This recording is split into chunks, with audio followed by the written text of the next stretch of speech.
I'm Julia McElroy. And we're from the Rockingham Riders of Rockingham County. And today we did a team demonstration of 2 people, and we demonstrated how to make a specific type of homemade horse treat. We decided to call it Z&T's Horse Treats after our horses' names. Yep, Zia and Talcum. And it's cool how it was catchy and it rhymed. That came out of the blue, so decided to put that in the presentation. This was my first year demonstrating, and I think it went really well. I had a lot of fun. Yeah, I did too. To be honest, I've done public speeches here and different things, but I've actually never done a team demo before, so I found it really interesting, and we had a really fun time putting it together.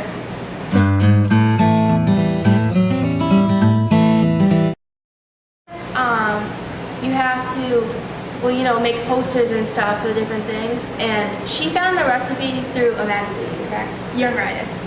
And what happened is we had to make them the first time, and that was an interesting experience. They came out terrible. It was really funny because part of it is you have to put peppermints in there and you have to crush them. And we were using hard peppermints, and it took almost 2 hours to crush them. We used hammers, we used rolling pins, we tried stomping on them, we couldn't get them to break. I was just like, just give me a jackhammer. I was trying to crush it, but yeah, that was probably one of the most frustrating and hilarious things. And the thing is it's fun to do team demos like this with your friends because you have so much fun doing it, even though your parents constantly tell you, work on the project, and you always have good conversations in between with your friends. Especially if it's your first year and you have no clue what you're doing, like I do. And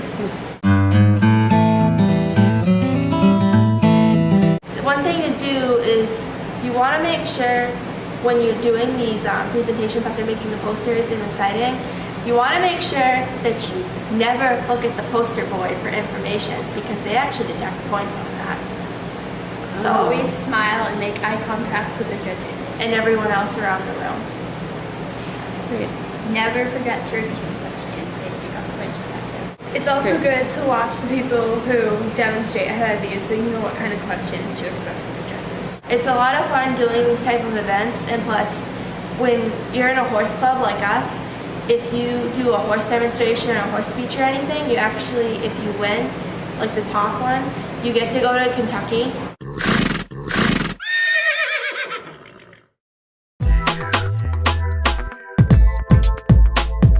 So what I'm doing is Nature is Your Friend, and it's basically promoting kids to go outside and be active by going for a walk and finding a rock out in nature that they can just pick up, wash off, because nature is our friend, but it can also be harmful if we don't respect it. So we're getting kids out, we're getting them to respect nature, and then we're getting them creative, because afterwards they get to draw on the rocks and decorate it any way that they would like. It also promotes them to be resourceful. They don't have to go out and buy a gift for someone, they can just pay when it's right in their backyard. I wanted to do an action exhibit really bad, because I've done these before, and they're just a ton of fun. They're my favorite part. And I want to do something simple, but not more set for a 10-year-old. I want to do something at my level. It's still kind of simple. And I figured, okay, getting rocks are really easy. I mean, it can be difficult to get to the beach, but it's pretty simple. And I paint rocks, but paint wouldn't be good, so I thought, okay, well, let's use markers instead, because that'll be less messy. The kids can take them home right away, and something that the parents would be more willing to say, okay, yeah, we can do this at home again.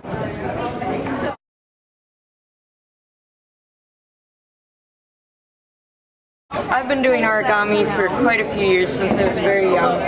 So it's just a good thing for an action exhibit to interact with people walking by. So that's why I chose it. I guess I'll go with the pelican.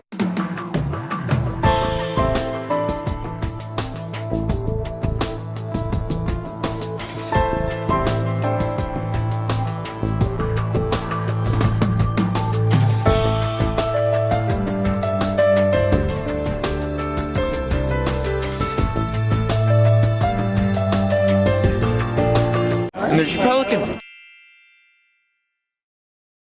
These are fresh eggs from my hens that they lay. And these are store eggs that you get at Shaw's or Market Basket. So the first thing you do is you put one egg. I like it. There's water. Yeah. You should see, that one's floating. It's really old.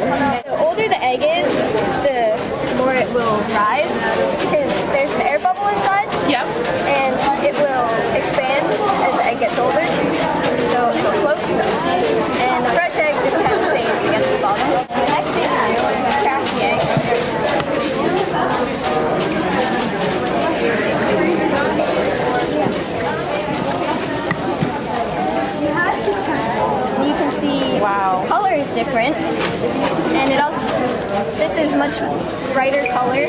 Yep. And this one's more yellow. And it also will kind of just fall apart, where this one holds together better. Color can be from the age, and it can also be because of the diet chickens are fed. Right. The hens at the store, commercial facilities, you could say. Yeah. Probably are fed more of a controlled diet, and my chickens just go around the yard and eat whatever they want. I also, it would be good to show people how old their eggs really are. Yeah. When they buy, and either get your own chickens or buy fresh eggs. It may be a little more expensive, but it's a lot better.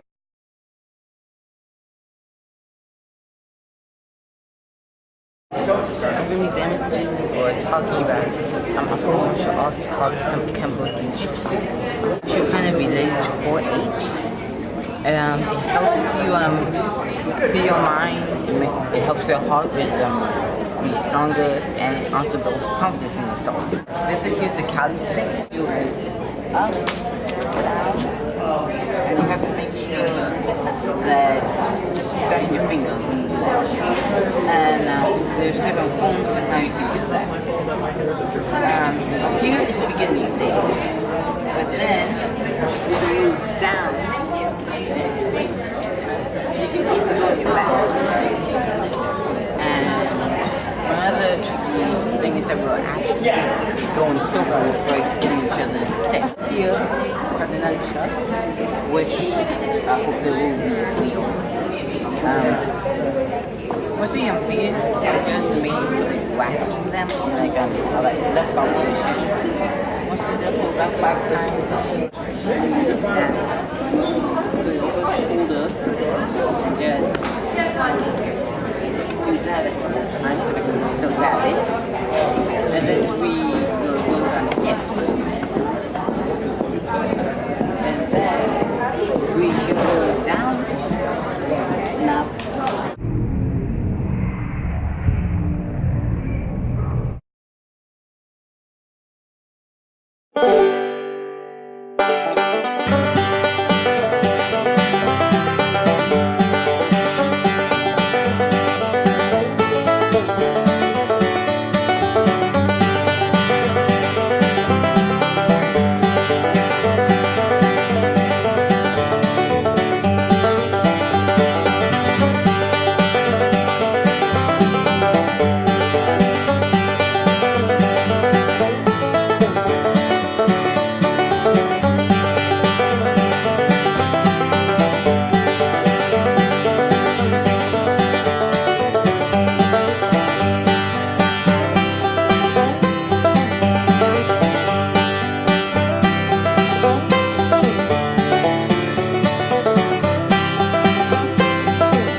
I don't know what happened. I mean, we were just riding around the arena as normal, and next thing you know, she bolts out of nowhere.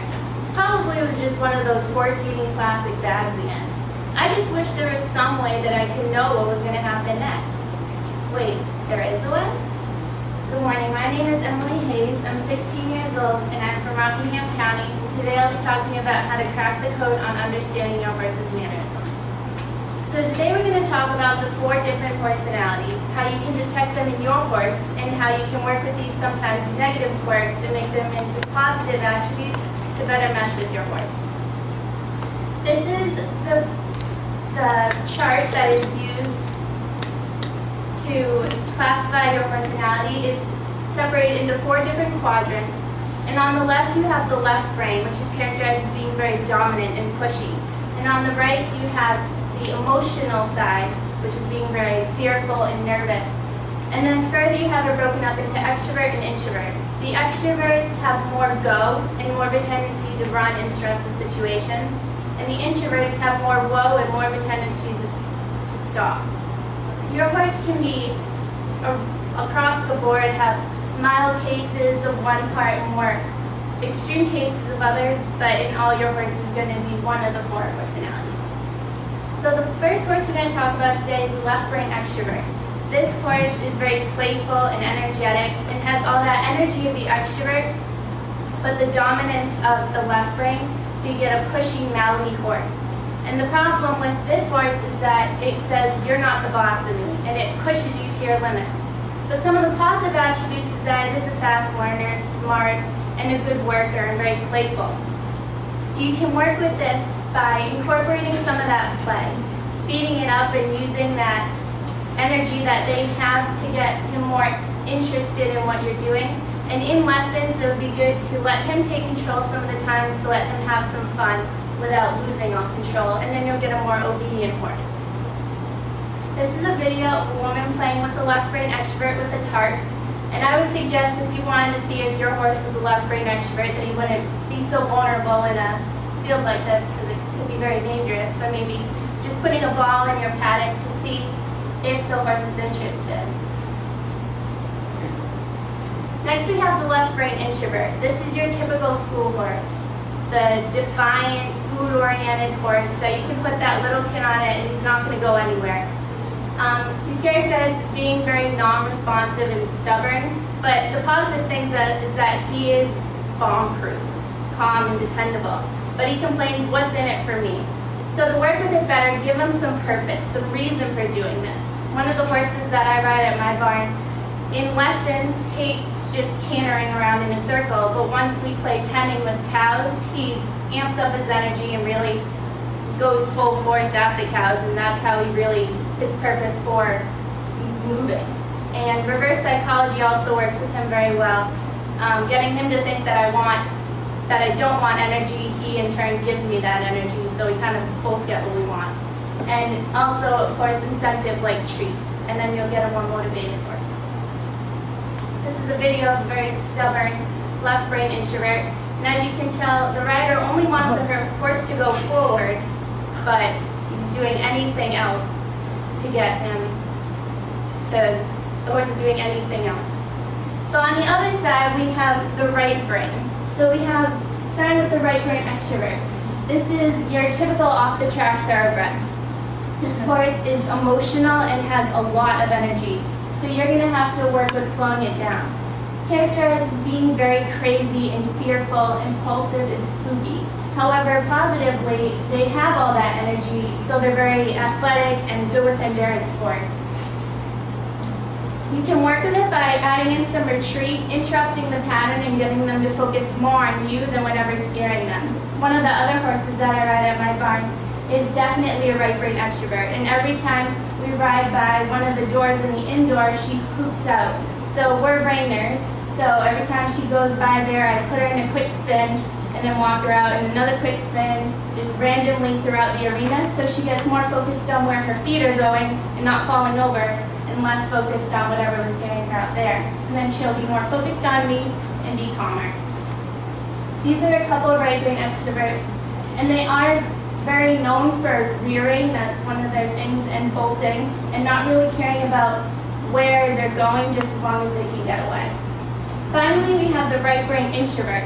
So this horse is seen as being very calm, but it has the emotional side of the right brain and the woe of the introvert, so when it gets really stressed, it can explode. So some of the characteristics of it is it being very tense and hesitant and quiet. And it also is known for going into catatonic spells. This means that when the horse gets so stressed, it just kind of folds up into himself and gets lost within and just can't get out. So you have to work with it trusting you. However, its positive thing is that it's very forgiving and bonding, friendly, and submissive when you don't push him past that trust threshold. You can work with it by being comforted. Go slow, add in some retreat, and wait until it's ready before you push too far, and then you'll get a more trusting horse. This is a video of a right brain introvert in a catatonic state, and the speaker explains that they were just playing, doing tricks, and he just fell into this state and is in here because he was stressed with the new things he was learning. This is Big Daddy Bandit. He's the left brain extrovert that I was left brain introvert that I was talking about. And we call him Big Daddy because he's the only stud on the property, and he's related to everyone either by them being his children, siblings, grandchildren, or ex-wives. He's very food-oriented, and he's definitely the beginner school horse for everyone. But I've been riding him, trying to get out some of that energy, and by using reverse psychology and incentive, telling him that if you just canter as long as I want you to canter, we'll be able to stop. It's really been able to bring out some of that energy and get him more motivated to work. So now you know the 4 different personalities and how you can detect them in your horse. And I hope from this presentation that you'll be able to find your horse's personality like I've been able to do for my 4-H club members. Are there any questions?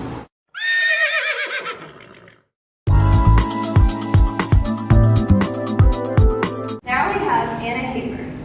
When Anna needed a dress for her first year at Teen Conference, she searched all over the clearance section of JCPenney before finding this one. Originally $60, it was marked down to only $20. The white sweater she found for $10 complemented the outfit for her confirmation, and she can wear the dress with or without the sweater for Teen Conference. And her other hobbies include jewelry making, pottery, keeping aquarium fish, reading, and fencing. Awesome shopping bucket.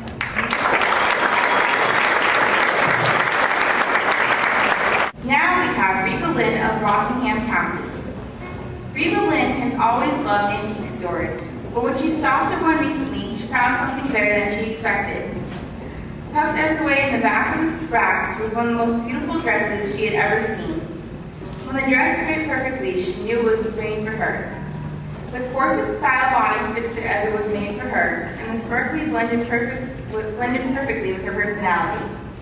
With prom season coming up, Reba saved a lot of money by finding this gorgeous dress for only $40. Being antique, Reba knows she's the only one who will be wearing it in this spring. Great find, Reba Lynn. You look gorgeous.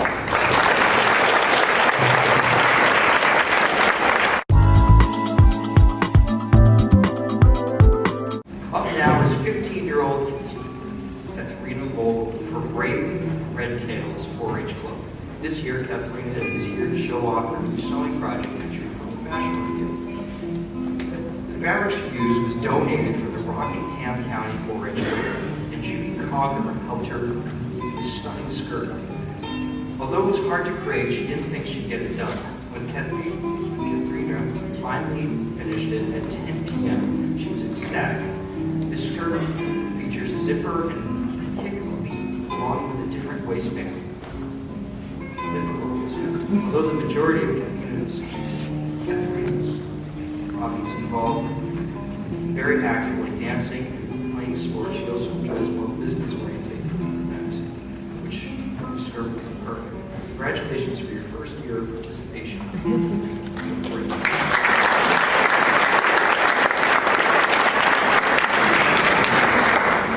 Here comes 16-year-old Reba Lynn. Wearing her stylish new skirt. It is made of sparkling denim and purple cotton with a off-white design. The skirt features multiple fabrics with pops of color. The zipper has lots of sparkles too. So instead of doing the zipper as the pattern called for, Reba put the zipper on the outside of the skirt. She also added a vent in the bag to make it easier to walk. Because the denim has sparkles in it, the skirt can be used for casual and dressy occasions and work with the right accessories. When not sewing, Reba enjoys reading, singing, liking, gardening, volunteering with Rockingham County nursing home. Awesome job, Reba. Ready for high school graduation is 18-year-old Morgan King. In her stylish woman dress, Morgan fell in love with her pattern and fabrics. Picking her pattern and fabric, Morgan didn't foresee the trouble she would experience. Although the construction of the dress she found out was a beautiful polka dot sheer was impossible to iron, and her pattern was 2 inches too big. After sorting out problems and completing her dress tailored to her liking, Morgan loved the outcome. Next year, Morgan will attend the University of New Hampshire to study music education. Good luck in college, Morgan. Great job.